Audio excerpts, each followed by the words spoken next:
मालदीव इन दिनों चर्चाओं में बना हुआ है। भारत से पंगा लेने के बाद मालदीव की अर्थव्यवस्था को बड़ा झटका लगा है। अर्थव्यवस्था को बचाने के लिए मालदीव के राष्ट्रपति चीन के पास पहुंच गए। दोनों देशों के बीच 20 अहम समझौते हुए, जिसके बाद ऐसा माना जा रहा है कि मालदीव की भी हालत पाकिस्तान और श्रीलंका जैसी हो सकती है, क्योंकि पूरी दुनिया जानती है कि चीन की दोस्ती का क्या अंजाम होता है। चीन से जो भी जुड़ता है वो घुटनों पर आ जाता है। ये बात हम खुद से नहीं, बल्कि ऐसे पाकिस्तान और श्रीलंका इसका उदाहरण है। दोनों ही देशों की हालत इतनी खराब हो गई है कि इनका विदेशी मुद्रा भंडार लगभग खत्म हो गया है। अब मालदीव भी उसी राह पर चल पड़ा है। बहुत पुरानी बात नहीं है जब पाकिस्तान में आटे की लूट के वीडियोस वायरल हुए थे, और ऐसा ही हाल श्रीलंका का भी हुआ था, जहां लगातार बढ़ती महंगाई हिंसक प्रदर्शनों की वजह बन गई थी। दोनों देशों की इस आर्थिक हालत का बहुत बड़ा जिम्मेदार चीन को माना जा रहा था, जिसके कर्जजाल में ये दोनों देश फंस गए। चीन की शर्त मानना इन दोनों देशों के लिए मजबूरी बन गया था। इन दोनों देशों में हालत अभी भी पटरी पर नहीं आए हैं और चीन ने अगला शिकार ढूंढना शुरू कर दिया है। पाकिस्तान की कंगाली की हालत किसी से छिपे नहीं है। लोग आटे चावल के लिए तरस रहे थे।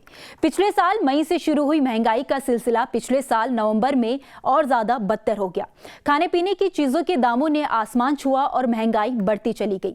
पाकिस्तान में हालत बिगड़ते जा रहे थे, और इस बीच चीन के एक बैंक ने $30 करोड़ का कर्ज वापस मांग लिया। स्टेट बैंक ऑफ पाकिस्तान ने इस बात को स्वीकार किया और कहा कि $3 अरब का विदेशी कर्ज चुकाना है, जिसमें चीन का बड़ा हिस्सा शामिल है। इससे पाकिस्तान के विदेशी मुद्रा भंडार पर फिर से संकट छा गया। पाकिस्तान की हालत बिगड़ती जा रही थी और चीन मुंह फेरता रहा। इस बीच पाकिस्तान ने विदेशी व्यापार से जो कमाया, उसमें भी चीन ने एक बड़ा हिस्सा हड़प लिया। आपको बता दें कि चीन ने पाक चीन गलियारे के लिए पाकिस्तान को लालच दिखाया था। दरअसल पाकिस्तान के दक्षिण पश्चिम में ग्वादर पोर्ट सिटी है। चीन की इस पर पहले से ही नजर थी। 2013 में जब जिनपिंग ने चीन पाकिस्तान इकोनॉमिक बॉर्डर का शुभारंभ किया, तो ग्वादर उसका केंद्र बन गया। यह इलाका बलूचिस्तान में है, जहां की आबादी करीबन 75,000 है। इसे 11 जोन में बांटना था। 2050 तक इसकी आबादी 20 लाख होनी थी। 1.2 मिलियन लोगों को नौकरी दी जानी थी। इसे दुबई और सिंगापुर बनाया जाना था, लेकिन 3 साल में यह सपना टूट गया। अब यहाँ अफरा तफरी है और चीन के खिलाफ प्रदर्शन हो रहे हैं। यह इलाका चीन ने लीज पर लिया है, इसीलिए यहाँ से जो कमाई हो सकती थी वह भी चीन को मिल रही है। अब बात श्रीलंका की करें तो भारत के इस पड़ोसी मुल्क में महंगाई को लेकर हिंसक प्रदर्शन हुए, और बात इतनी बढ़ गई कि कोलंबो में राष्ट्रपति भवन पर प्रदर्शनकारियों ने हमला कर दिया। यहां महंगाई दर 50% को भी पार कर चुकी थी। ना वहां बिजली थी, ना दवाई और ना ही ईंधन। हालत ऐसे थे कि गैर सरकारी वाहनों को ईंधन देने पर ही रोक लगा दी गई थी। पाकिस्तान की तरह यहाँ भी विदेशी मुद्रा ही नहीं बची थी। यहाँ भी महंगाई की मुख्य वजह चीन बना। दरअसल श्रीलंका पर विदेशी कर्ज बहुत ज्यादा था। इसका बहुत बड़ा हिस्सा वो था जो चीन से उसे मिला था। इधर चीन जाफना में अपने प्रोजेक्ट्स को आगे बढ़ाता रहा। एक आर्टिकल के मुताबिक तमिल विद्रोह के बाद जब राजपक्षे परिवार ने मेगा इंफ्रा प्रोजेक्ट शुरू किए, तो उन्होंने चीन से कर्ज लिया। श्रीलंका मैरीटाइम सिल्क रोड का एक महत्वपूर्ण हिस्सा भी बन गया, जो चीन की BRI का एक हिस्सा है।